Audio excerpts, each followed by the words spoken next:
Hello, আসসালামু আলাইকুম। সবাই কেমন আছেন? আলহামদুলিল্লাহ ভালো তো সবাই আছেন। দোয়া করি সবাই ভালো থাকেন। রমজান তো শুরু হয়ে গেছে, তো ভাবলাম আমি একটু কচু ভর্তা করবো, আপনাদের দেখাই। আর হচ্ছে রোজা থেকে তো কিছু খাওয়ার তো মন থাকে না, যে খেতে ভালো লাগে না। তো আমি কচু ভর্তা করলাম, আর আমি কচু ভর্তাটা করছি কিন্তু ইলিশ মাছ দিয়ে। আমি ইলিশ মাছের কচু ভর্তা করতে বেশি পছন্দ করি। ইলিশ মাছের মাথা দিয়ে করছি, এই যে মাথা। তো কচু ভর্তা কার কার পছন্দ আমাকে কমেন্ট করে বলবেন। আর আপনাদের কাছে একটা সুখবর যে আমার ভিডিওর ফলোয়ার একের কে হয়ে গেছে, ইনশাল্লাহ একদিন 10-এর কে হবে। দোয়া করবেন সবাই, আমি দোয়া করি সবাইকে, সবাই সফল হন। আর সবাই দোয়া করবেন আমিও যেন সফল হতে পারি।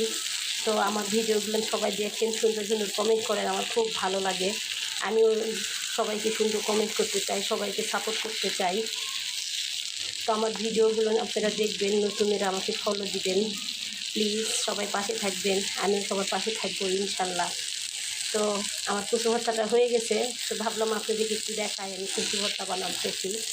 তো ইলিশ মাছ দিয়ে কচু শাকের এই পাতা কচু ভর্তা, কচুর পাতা এটা দিয়ে কচু ভর্তা করি আমি। তো এইভাবে আপনারা কীভাবে কচু শাকের ভর্তা খান আমার কিন্তু কমেন্ট করে বলবেন। সবাই ভালো থাকবেন আর আমার ভিডিও দেখবেন।